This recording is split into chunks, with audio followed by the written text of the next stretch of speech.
श्रीराम समर्थ श्रीराम. दासबोध पारायण दशक 8वा ज्ञानदशक. समास 5वा. स्थूळ पंचमहाभूते स्वरूपाकाशभेद.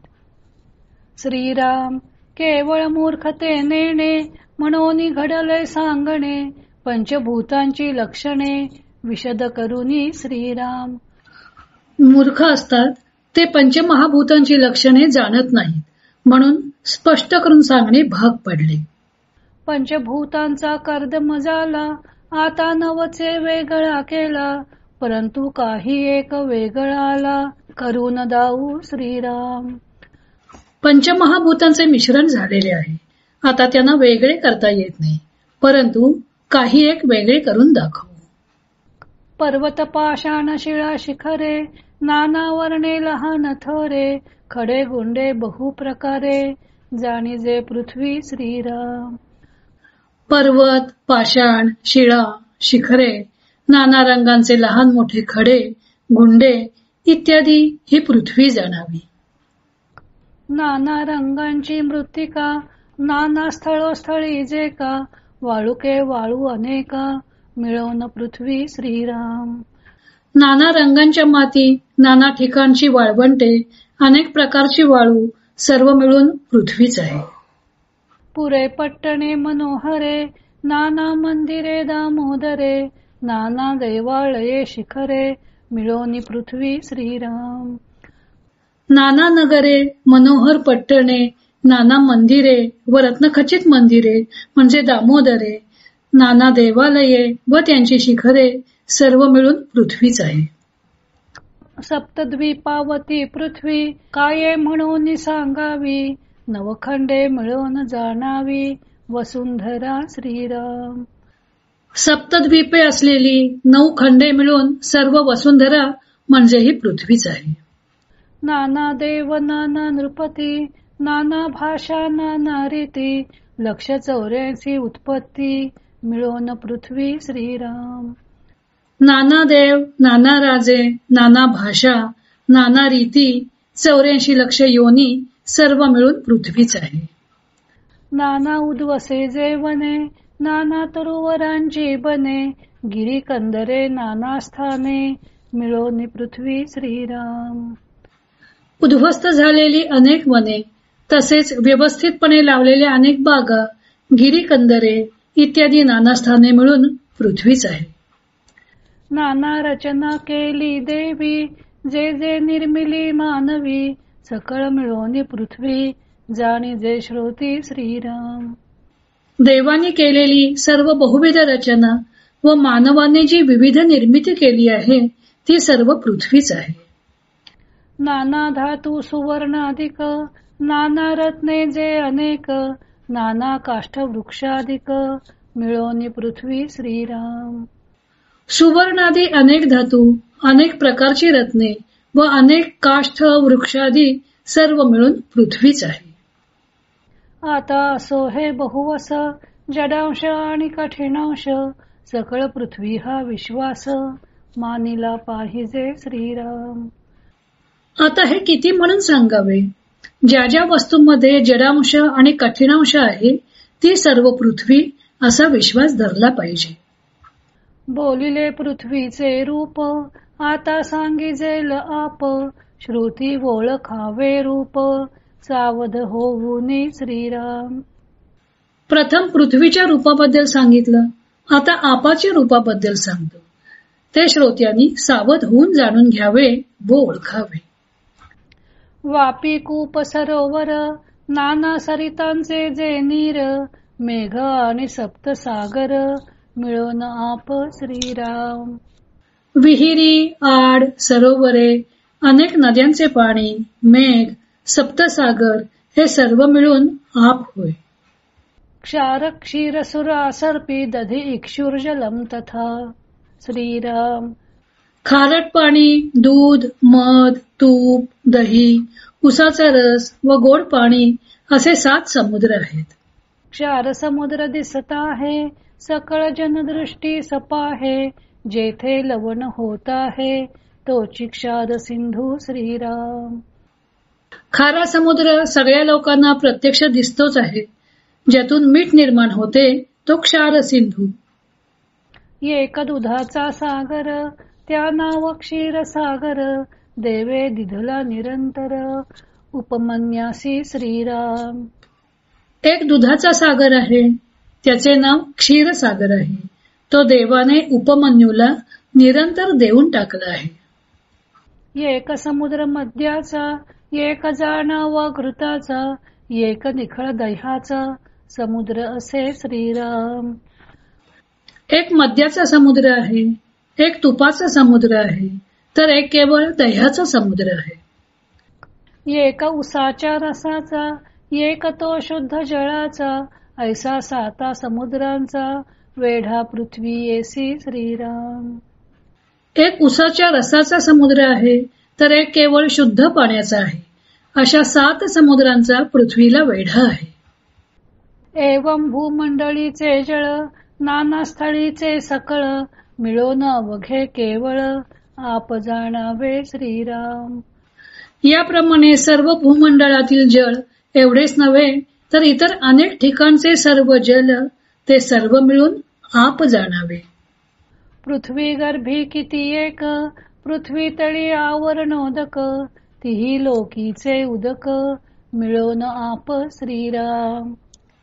पृथ्वीच्या गर्भातील जल तसेच पृथ्वी भोवतालच्या वातावरणातील सर्व जलांश एवढेच नव्हे तर त्रैलोक्यातील सर्व उदक मिळून आप जाणावे. नाना वल्ली बहुवस, नाना तरुवरांचे रस, मधपारा अमृत विष, मिळून आप श्रीराम. नाना प्रकारच्या वेली, नाना तरुवरांचे रस, मध, पारा, अमृत, विष हे सर्व मिळून आपच आहे. नाना रस स्नेहाधिक, याही वेगळे अनेक, जळा वेगळे आवश्यक, आप बोलीजे श्रीराम. नाना रस, तेल वगैरे याखेरीज अनेक वेगळे रस, जल व त्याशिवायही जे मृदू, शीतल, ओले आहे ते सर्व आप जाणावे. सारद्र आणि शीतळ, जळासारिखे पातळ, शुक्लित श्रोणित मूत्र लाळ, आप बोलीजे श्रीराम. ओले आणि शीतल तसेच जळासारखे पातळ असे जे रेत, रक्त, मूत्र, लाळ इत्यादी तेही आपच समजावे. आप संकेते जाणावे, पातळ ओले ओळखावे, मृद शीतळ स्वभावे, आप बोलीजे श्रीराम. जे जे पातळ, ओले, मृदू आणि शीतल स्वभावाचे असेल ते आपण संकेताने आप म्हणून ओळखावे. जाला आपाचा संकेत, पातळ मृद गुळगुळीत, स्वेद श्लेष्मा अश्रू समस्त, आप जाणावे श्रीराम. पातळ, मृदू आणि गुळगुळीत ही जलाची खूण आहे. म्हणून घाम, कफ, पडसे व अश्रू आदी सर्व आप समजावे. तेज ऐका सावधपणे, चंद्र सूर्य तारांगणे, दिव्य देह सतेजपणे, तेज बोलीजे श्रीराम. आता तेजाविषयी सावधपणे ऐका. चंद्र, सूर्य, तारांगणे तसेच तेजोमय दिव्य देह हे तेज जाणावे. वन्ही मेघी विद्युल्यता, वन्ही सृष्टी संहारिता, वन्ही सागरा जाळिता, वडवा नळू श्रीराम. अग्नी, मेघामध्ये जी विद्युल्लता चमकते ते तेज तत्व होय. तसेच सर्व सृष्टीचा संहार करणारा प्रलयाग्नी आणि सागराला जाळणारा वडवा नल. वन्ही शंकराचे नेत्रीचा, वन्ही काळाचे क्षुधेचा, वन्ही परिघ भूगोळाचा, तेज बोलीजे श्रीराम. तसेच शंकराच्या नेत्रातील अग्नी, सर्वांना भक्षण करणारा जो काळ, त्याची भूक असणारा अग्नी आणि पृथ्वीच्या भोवतालच्या वातावरणातील अग्नी हे सर्व तेज तत्व होय. जे जे प्रकाश रूप, ते ते तेजाचे स्वरूप, शोषक उष्णादी आरोप, तेज जाणावे श्रीराम. जे जे प्रकाशरूप असेल ते ते तेजाचे स्वरूप होय. तसेच शोषकता, उष्णता यांचे आरोपही तेज तत्वामुळेच होतात. वायो जाणावा चंचळ, चैतन्य चैतवी केवळ, बोलणे चालणे सकळ, वायो मुळे श्रीराम. आता वायू संबंधी आहे का? वायू हा चंचल समजावा. चैतन्य वायूमुळे जाणवते. सर्व शरीराच्या हालचाली, बोलणे, चालणे इत्यादी वायूमुळे होतात. हाले डोले तितुका पवन, काही न चले पवने विण, सृष्टी चाळाया कारण, मूळ तो वायो श्रीराम. हलणे, डोलणे वगैरे क्रिया वायूमुळेच होतात. वायूशिवाय चलन वलन काही होऊच शकत नाही. सृष्टीतील सर्व घडामोडी, क्रिया यांना मूळ वायूच कारणीभूत आहे. चळणवळण आणि प्रसारण, निरोध आणि अकोचन, सकळ जाणावा पवन, चंचल रूपी श्रीराम. चलन, वलन, प्रसरण आणि आकुंचन व निरोध यामागे चंचल असे वायुतत्वच असते हे जाणून घ्यावे. प्राणापान आणि व्यान, चौथा उदान आणि समान, नाग कूर्म कर्कश जाण, देवदत्त धनंजय श्रीराम. आपल्या शरीरातील प्राण, अपान, व्यान, उदान आणि समान हे पंचप्राण आणि नाग, कूर्म, कृकल, देवदत्त आणि धनंजय हे 5 उपप्राण हे वायुतत्व होय. जितुके काही होते चळण, तितुके वायोचे लक्षण, चंद्र सूर्य तारांगण, वायोची धरता श्रीराम. जितके काही चलन म्हणजे हालचाल होते ती वायुतत्वामुळे होते. चंद्र, सूर्य, तारांगण यांना वायूच धारण करतो. आकाश जाणावे पोकळ, निर्मळ आणि निश्चळ, अवकाश रूप सकळ, आकाश जाणावे श्रीराम. यानंतर आकाशाचे वर्णन करीत आहेत. आकाश हे पोकळ, निर्मळ आणि निश्चल असून सर्व अवकाश हे आकाशच आहे हे जाणून घ्यावे. आकाश सकळांस व्यापक, आकाश अनेकी एक, आकाशामध्ये कौतुक, चहू भूतांचे श्रीराम. सर्व ब्रह्मांडाला आकाशाने व्यापले आहे. अनेकांना ते एकटेच व्यापून आहे आणि पृथ्वी, आप, तेज व वायू या इतर 4 भूतांचे कार्य आकाशातच चालते. आकाश ऐसे नाही सार, आकाश सकळाहून थोर, पाहता आकाशाचा विचार, स्वरूपा सारिखा श्रीराम. आकाशासारखे सार नाही, सर्वाहून आकाश श्रेष्ठ आहे. आकाशाचा विचार करू लागले की स्वरूपाशी त्याचे साम्य आहे असे वाटू लागते. तब शिष्य केला आक्षेप, दोहीचे सारिखेची रूप, तरी आकाशाची स्वरूप, का म्हणू नये श्रीराम. असे म्हणताच शिष्याने आक्षेप घेतला की आकाशाचे आणि स्वरूपाचे रूप जर सारखेच आहे तर आकाशच स्वरूप आहे असं का म्हणू नये. आकाश स्वरूपा कोण भेद, पाहता दिसती अभेद, आकाश वस्तूच स्वतःसिद्ध, का न म्हणावी श्रीराम. आकाशात आणि स्वरूपात काय भेद आहे? वरवर पाहता दोन्हीत भेद नाही असंच वाटतं. मग आकाश ही स्वयंसिद्ध आत्मवस्तू म्हणजेच परब्रह्म असं का म्हणू नये. वस्तू अचळ अढळ, वस्तू निर्मळ निश्चळ, तैसेची आकाश केवळ, वस्तू सारिखे श्रीराम. आत्मवस्तू अचळ, अढळ, निर्मळ व निश्चल असते. आकाशही केवळ वस्तू सारखेच आहे. ऐकोनी वक्ता बोले वचन, वस्तू निर्गुण पुरातन, आकाशांगी सप्तगुण, शास्त्री निरोपिले श्रीराम. हे ऐकून वक्ता बोलू लागला की वस्तू ही पुरातन असून निर्गुण आहे, तर आकाशाच्या अंगी 7 गुण आहेत असे शास्त्रात सांगितले आहे. काम क्रोध शोक मोह, भय अज्ञान शून्यत्व पाहो, ऐसा सप्तविध स्वभावे, आकाशाचा श्रीराम. काम, क्रोध, शोक, मोह, भय, अज्ञान आणि शून्यत्व असा आकाशाचा 7 गुणांनी युक्त असा स्वभाव आहे.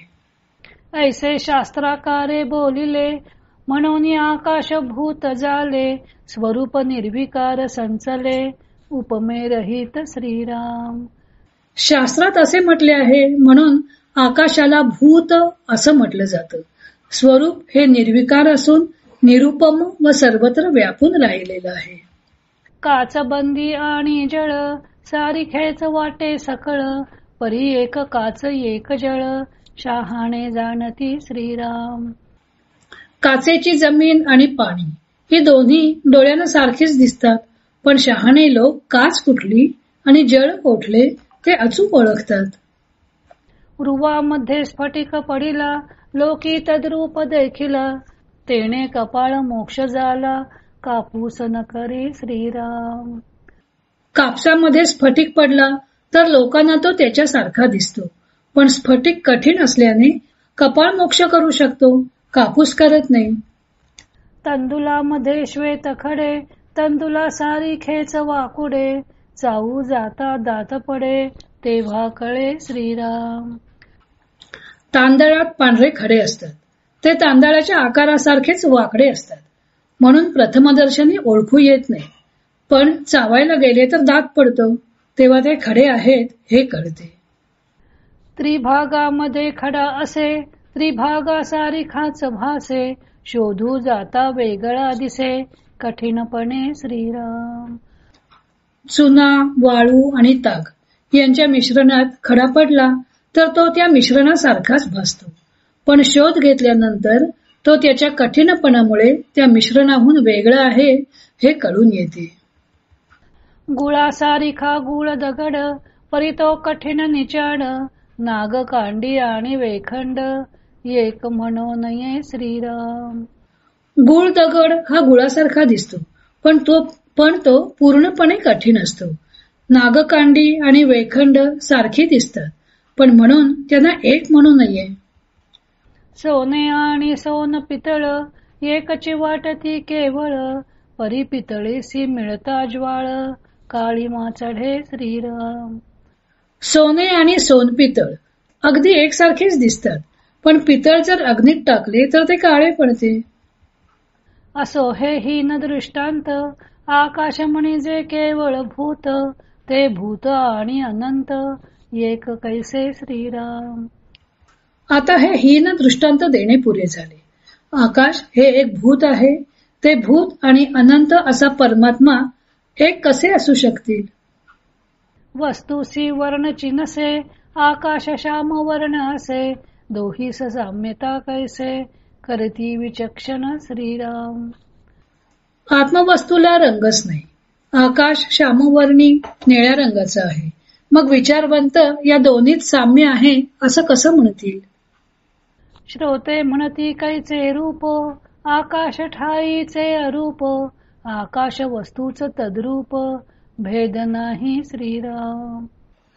श्रोते म्हणू लागले की आकाशाला कसला आला आहे रूप, ते ठाईच अरूपच आहे, म्हणून वस्तू आणि आकाश यात भेद नाही.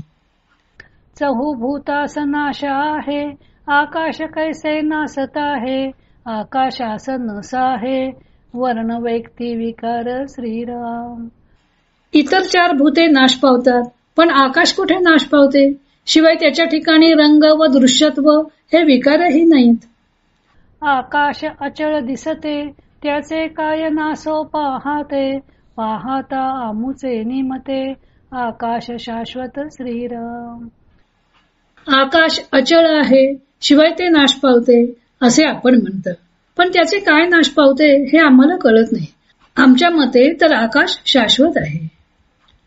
ऐसे ऐकोन वचन, वक्ता बोले प्रतिवचन, ऐका आता लक्षण, आकाशाचे श्रीराम.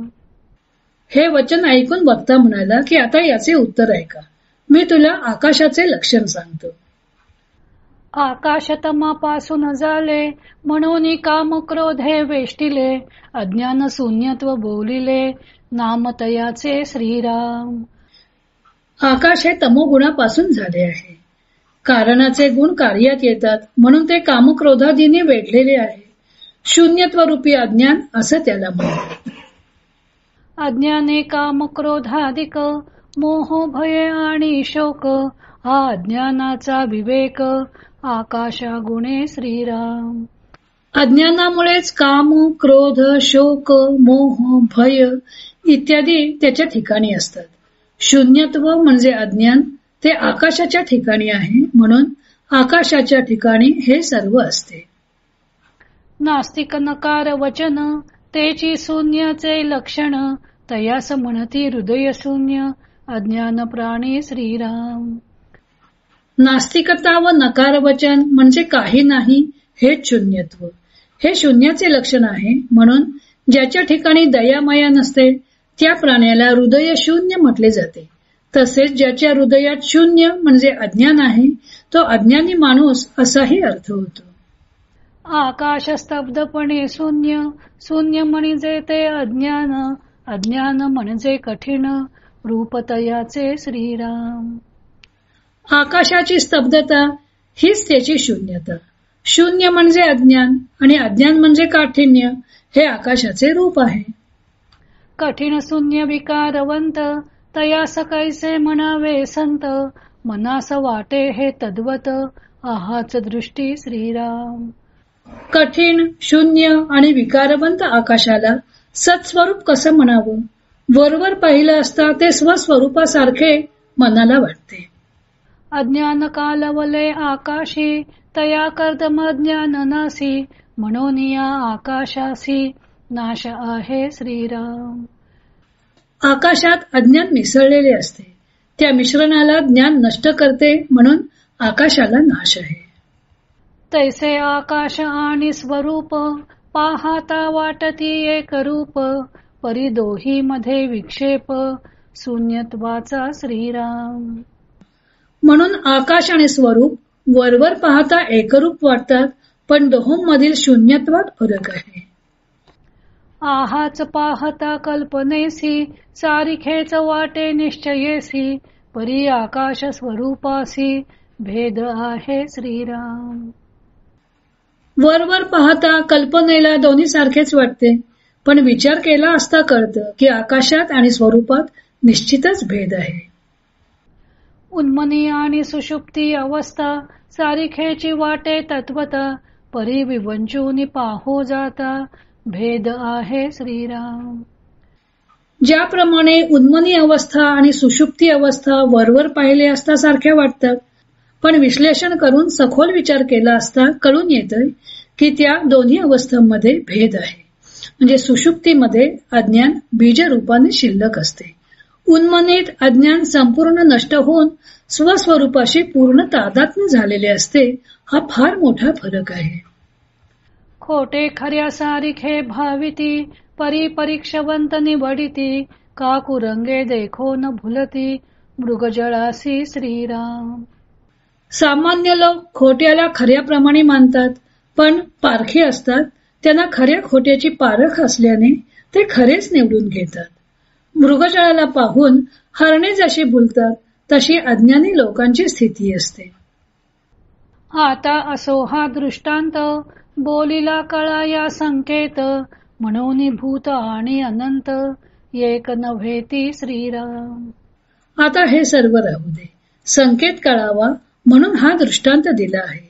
म्हणून आकाश हे भूत आणि अनंत अशी परब्रह्म वस्तू एक नव्हेत. आकाश वेगळेपणे पाहावे, स्वरूपी स्वरूपची भावे, वस्तूचे पाहणे स्वभावे ऐसे असे श्रीराम. आकाश हे वेगळेपणाने पाहता येते, वस्तूला पाहणे म्हणजे स्वरूपी स्वरूपच होणे अशा प्रकारचे असते. तेथे वस्तू आणि ती पाहणारा असे द्वैत उरतच नाही.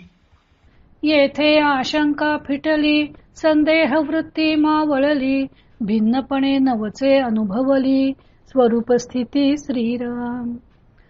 येथे आता शंका नाहीशी झाली व त्यामुळे संदेह वृत्ती नष्ट झाली. स्वरूप स्थिती ही कधीही भिन्नपणे अनुभवता येत नाही. आकाश अनुभवा येते, स्वरूप अनुभवा परते, म्हणून या आकाशाते साम्यता न घडे श्रीराम. आकाशाचा अनुभव भिन्नपणे घेता येतो, पण स्वरूप हे अनुभवणाऱ्याच्या पलीकडले आहे, म्हणून स्वरूप आणि आकाश यात साम्य असू शकत नाही. दुग्धा सारिखा जलांश निवडू जाणती राजहंस तैसे स्वरूप आणि आकाश संत जाणती श्रीराम. मिसळलेले दूध आणि पाणी हे दोन्ही एकरूप वाटले तरी राजहंस वेगळे करू शकतात. त्याप्रमाणे आकाश आणि स्वरूप यातील भेद संतच जाणतात. सकळ माया गथा गोवी संत संगे हे उगवावी पाविजे मोक्षाची पदवी सत्समागमे श्रीराम. ही सर्व मायेची गुंतागुंत आहे. संत समागम केला असता हे सर्व कोडे उलगडते. म्हणून संत समागम करून मोक्षपदाची प्राप्ती करून घ्यावी. जय जय रघुवीर समर्थ. श्रीराम जय राम जय जय राम. इति श्री दासबोधे गुरु शिष्य संवादे स्थूल पंचमहाभूते स्वरूपाकाश भेदो नाम समास